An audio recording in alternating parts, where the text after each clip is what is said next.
Ass! Hello guys, welcome to the glorious ass challenge that is the Advanced Wars 2 Randomized War Room Challenge. It's time to take on Point Stormy, and this map has a little bit of everything. We're fighting Olaf, and I have to say, we're gonna, as we are heading over to the random ping thicker, that I really hope I get either Andy or Hawk. Andy or Hawk are very good against Olaf because their powers restore health, which counters Olaf's Winter Fury.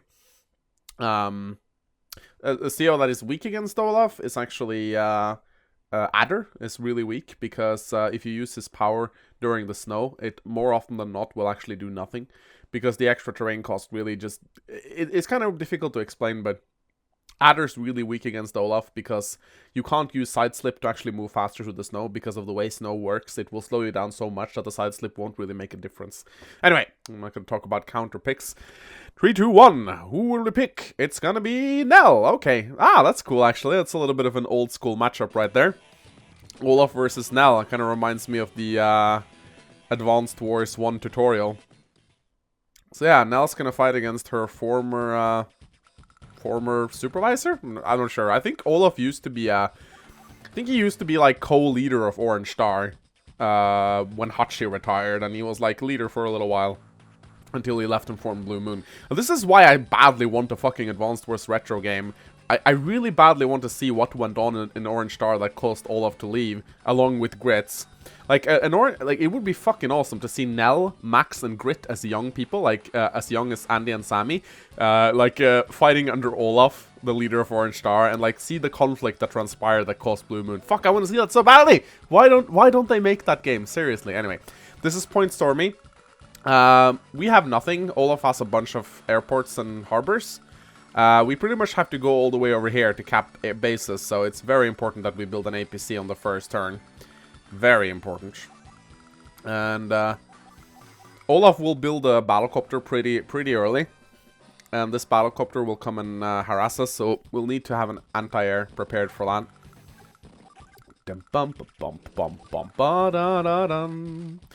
And we're just gonna keep building infantry. We're gonna start capping those buildings to the north here as well. Fuck, I love Ola's team. It's so fucking baller. So yeah, in case you don't know how good Nell is, she is really fucking good. A lot of people... Oh, there's actually a base here. I think I'm gonna go for this base down here first, though. A lot of people simply don't understand how good Nell is. And I don't blame them. I mean, Nell isn't normally a CO that's often played. I don't know. She's not very popular. People think she's a little bit boring. She only does extra damage sometimes. But what people fail to realize is how broken Nell really is. Over the past few months, I have theory crafted Nell a lot, and I've come to realize just how she works. There was a lot of misconceptions. First, I thought that her luck simply just added hit point damage to the damage done, but then I realized that's not the case at all. That is not how Nell works. I'm gonna... If I dump off this infantry right here... 1, 2, 3. 1, 2, 3. If I dump it off here, then... Yeah, then I'll get the base. Alright, cool. And... I'll just keep moving, I guess. So how Nell really works, and before I say anything else, I'm gonna build an anti-air, is that every commander in the game has some sort of luck attached to their damage done. Most COs, I do believe, have a 0 to 10% luck value, and what that means is that if you do 55% damage, you will do everywhere between 55 and 65% damage based on your luck. Nell has slightly higher luck than most COs. She has 0 to 15% on average, so she has the potential of dealing 5% more damage in maximum towards her opponent. And how this works is that it just gets added on top of the total percentage value before defense is subtracted. So let's say that an infantry from Nell attacks another infantry. It would normally deal 55% damage, but since we're playing Nell, she adds 0 to 15% upon the already existing value, which means that she can do a total of 70% damage, and then you subtract defense. So if you're fighting an infantry on a city, you take 70% and you take away 30. That's how it works pretty much. So hope that explained it. And when she uses her little power, Lucky Star, she increases the value from 0 to 15 to 0 to 50%. So she can do up to 15%, 50, not 15, 50% more raw damage. And when she uses Lady Luck, she increases the luck value all the way up to 100%. So she can do everywhere between 0 and 100% extra damage. So that is pretty insane. That means that if she lucks out and she gets 100, she can literally one-shot every single unit in the game with an infantry. But she would have to be extremely lucky for that to happen, of course. Alright, so she's built her battlecopter, so I'm gonna pull my anti-air back now, because she's gonna start going after my infantry. And I'm actually gonna save some money right now, because I'd like to build a Neo tank. Okay, here comes the battlecopter. It's gonna go after my infantry. So I'm just gonna move my anti-air back here. Ba ba ba ba, do do do do do do do, down down down down, bow, na na na na na na na na na na na na na na na. I love Nell's theme song. It is so awesome and it is so long. It is so long. Oh my spontaneous rhymes are a little bit silly sometimes. All right, so. I gotta be aware now, because Olaf might very well start transporting units to my doorstep. So I do need to have some manner of defense prepared in case he does that. But for some weird reason, again, it takes the AI a while before it starts transporting units. I don't really know why. That's just how it's designed, I guess. And oh shit, I think I'm gonna cap the space. I think what I'm gonna do is I'm gonna do this. There we go, let's cap the harbor. And now we can build a Neo tank. Again, I know I've talked a lot of trash about Neo tanks in the past. And I'd just like to emphasize that I think Neo tanks are horrible in player versus player combat. Because I feel like they're overpriced for what they do. But what I like about Neo tanks in the War Room is their speed. Because in War Room you need speed, you need movements. And the medium tanks are simply too slow in the War Room. They take a long time to get to their destination, and the Neotank's mobility allows them to move faster and do shit like hunt down rockets and shit. And in the War Room, you need speed, whereas in a normal game, speed is not that important. It's still very important, but it's more important to, like, have units that can control ground, so to say. Neotanks, I do believe they're as fast as normal tanks, aren't they? Yeah, they are. Which makes them really fucking fast. That's why I think the Mega Tank is so trash. Anyway, we're gonna build a bomber. Gotta be a little bit careful. Olaf might very well, like, I don't think, can the lander? Yeah, the lander can actually reach my HQ in one day, which is really fucking worrying. And I think I'm gonna keep the anti-air around as well. Might just keep this guy at home.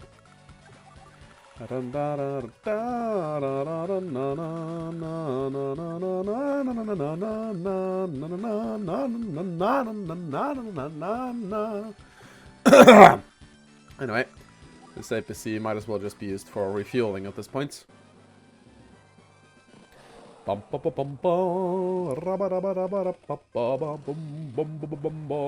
really liked the way Super Famicom Wars did tanks a lot better by having the light, the medium, and the heavy tanks. And like I think the light tanks cost 6,000, the medium tanks cost 12,000, and the heavy tanks cost 18,000, which was a very nice way to do it in my opinion. Alright, so sadly we didn't luck out there with Nell. Like, her normal luck isn't that strong at all, really. Okay, so crap, she built a fighter. That's bad. That means we need to build an anti-air. Because that fighter's gonna come after my bomber. Unless I lure it away.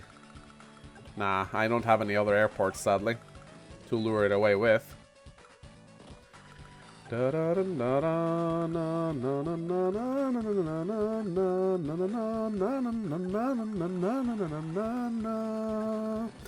think I should probably prepare for this lander by building an artillery.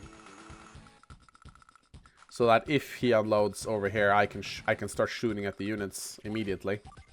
But yeah, that fighter's gonna go after my bomber, and I'm not sure if I can protect it unless I like surround it with infantry and shit. But the thing about this map is that Most of Olaf's troops are away from his HQ, which I can definitely use to my advantage. And now he's actually built a sub. I don't really plan on building naval units, so that's a completely wasted effort on his part. So I think what I'm going to do here is I'm simply going to... Yeah, I'm just going to surround the bomber, really, like so. So I won't lose it, and I can shoot down the fighter next turn. I can build a fighter of my own, really. I think that's a good idea. Bum bum bum bum bum bum bum bum bum.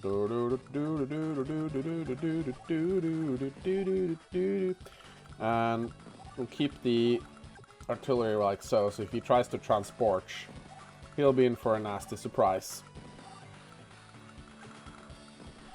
And again, just keeping some troops around the HQ just in case. Might as well. It'll save me a lot of headaches if he decides to attack. And this is what's great about the AI. It still moves his fighter towards the bomber, even though it's in range of an anti-air, even though the bomber is surrounded, because for whatever reason the AI seems to think, oh, I can't get to the bomber, I might as well get as close as I can so I can attack it next turn. Even though there's no fucking way he's going to get to my bomber as it is, right? So, that's kind of funny. Anyway, that is a dead fighter. I wasted 20,000 cash. I think I'm just going to use this infantry to interrupt this cap. And there we go. There's one measly anti-air, but Nell can deal with that without any big difficulties. Just gotta remember to refuel.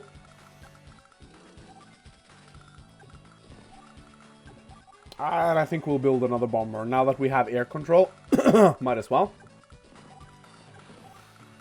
And I'm just gonna build some infantry right here.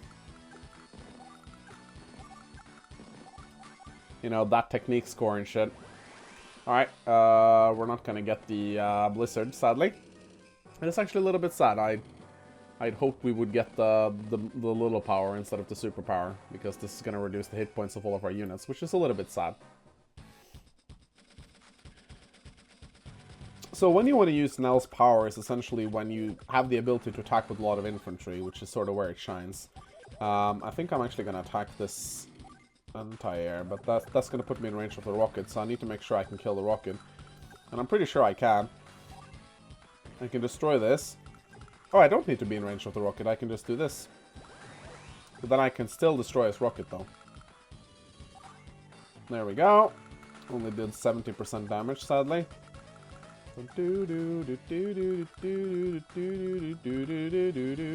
Would be nice to, like, try and... Okay, I was like, this would be nice to try and delay his Winter Fury, but then I was like, nope, that is actually not gonna happen. And again, always cap the blue city instead of the white city. Advanced Wars 101 right here. I think maybe it would be nice to build a transport copter on the next turn. Bow. Bow, bow, bow, bow. Alright, looks like Nell is trying some shenanigans over here. We won't let her. Alright, here comes the Winter Fury. Am I now? So Winter Fury is a very strong power. Not only does it, like, any power that saps hit points from all the units on the battlefield is extremely good. Because you're essentially reducing the entire enemy army by 20%, which is quite ridiculous. And he drains a shit ton of repair money as well. Not only does it do that, but it also kind of cripples you for a turn. Now, I won't be able to get my anti-air back now. I should have thought about that.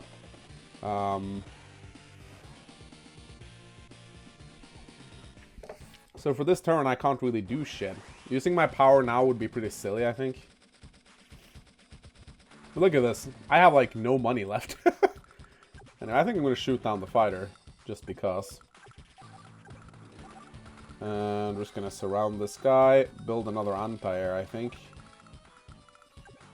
Look how, like, my infantry can't move for shit right now. It's really fucking silly. And we gotta be careful about this anti-air.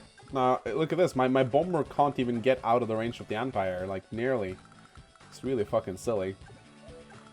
My bomber can't get to this medium tank. It's really fucking annoying.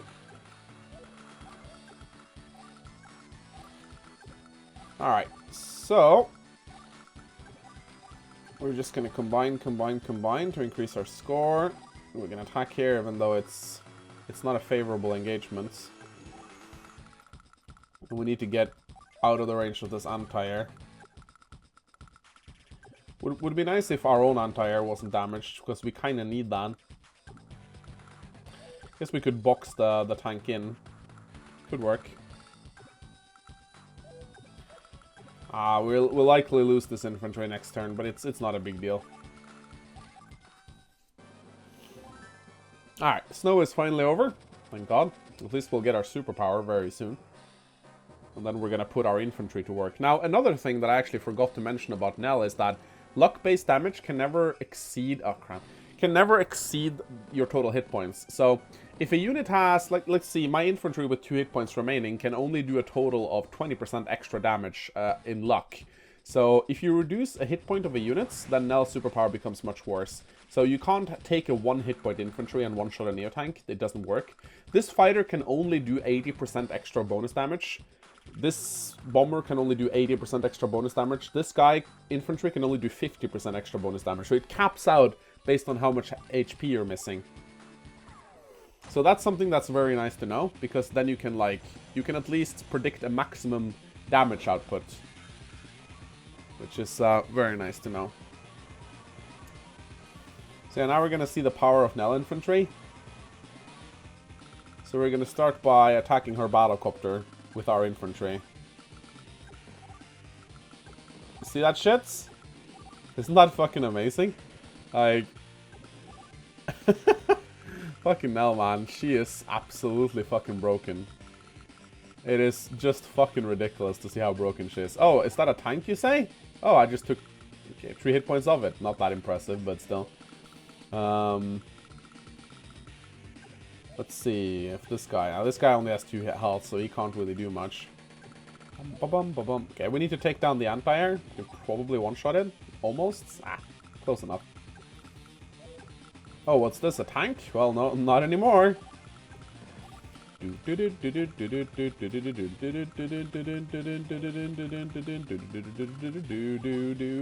tank is dead, cause I am Nell and I am OP as fuck. Boom boom. Your tank is gone. And I guess we could take down the recon as well. It's more threatening than a fucking sub. As tempting as it is to take down a fucking sub, I don't really see the points. I'm gonna build another transport. I'm gonna build a tank. I should have built more... I should have spammed more cheap units as now, come to think of it.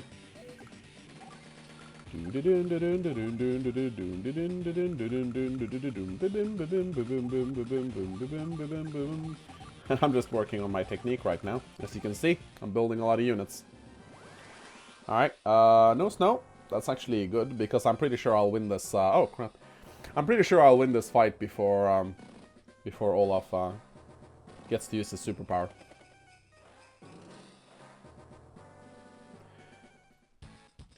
Alright. There we go. Pretty sure we can start capping the HQ on this turn. We have a lot of bombers. We can probably just ignore most of these units right here. We have to deal with this mech, naturally. As well as this tank. There we go. And we can unload our infantry right here. We can use this anti-air to take down Olaf's infantry.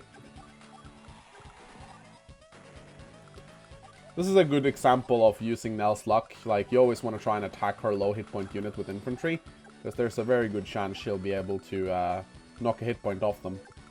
Didn't happen now, but it still happens pretty darn often. Alright, let's build another bomber. And I'm pretty sure we can win this now. A little bit annoying with that bomber, but we can take that down.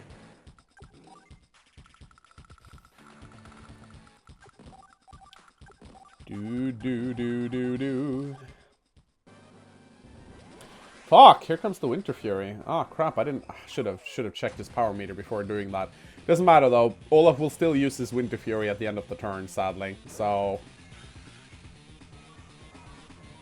So even if you have his power like a half a star before it actually goes off, he still will use it if he kills a single unit.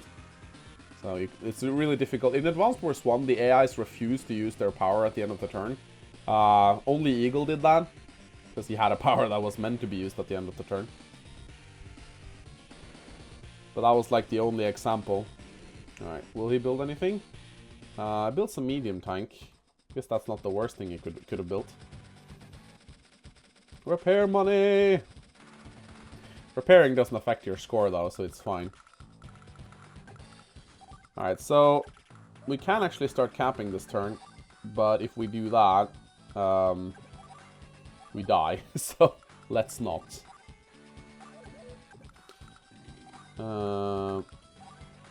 Let us instead try to focus on killing this thing. Let's do this.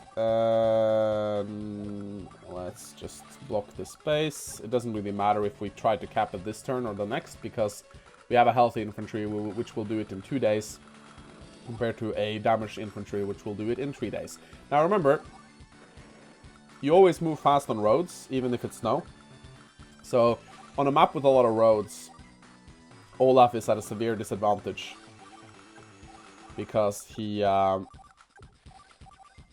because of course you can just use snow to ignore his power, which is kind of silly, but that's just how it works. I don't really understand that logic. It's not like roads are immune from the snow. I mean, living in Norway, I know very well that snow can fuck up roads majorly. Anyone who lives in cold countries know that. So I don't really understand this silly logic that, oh no, it's snowing, but as long as we're on the road, we're fine. I mean, yeah, no, that's not how snow works, guys. Snow fucks up roads. They get closed and yeah, roads should be like impossible to move in the snow. That would be much more logical in my opinion.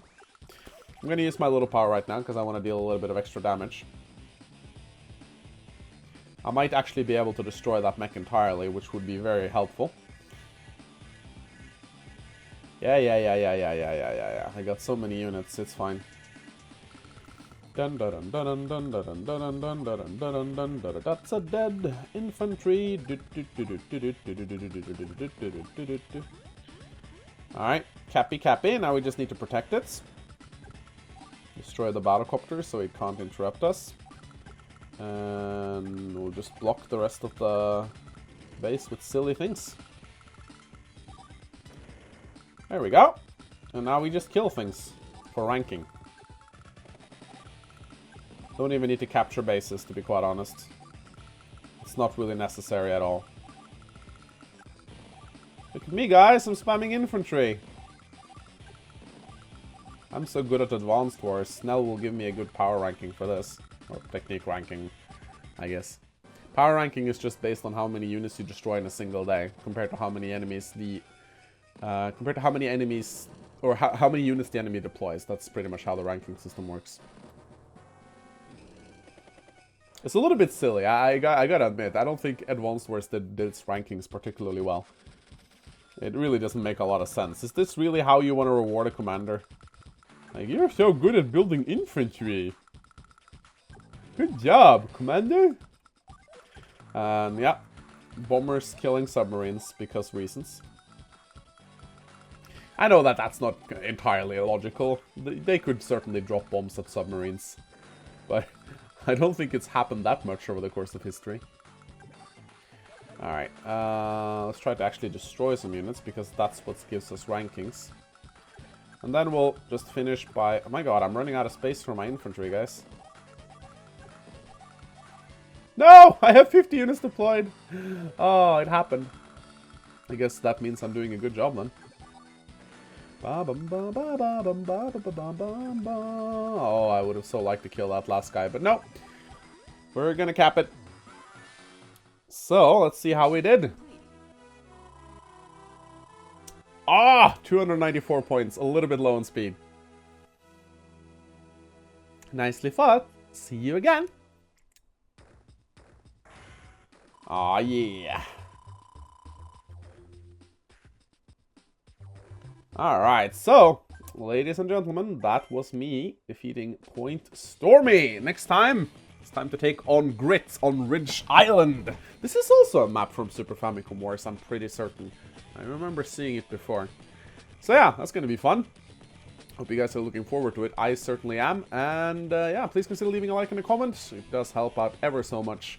And yeah, my name is Mangs, and I'll see you guys next time. Goodbye!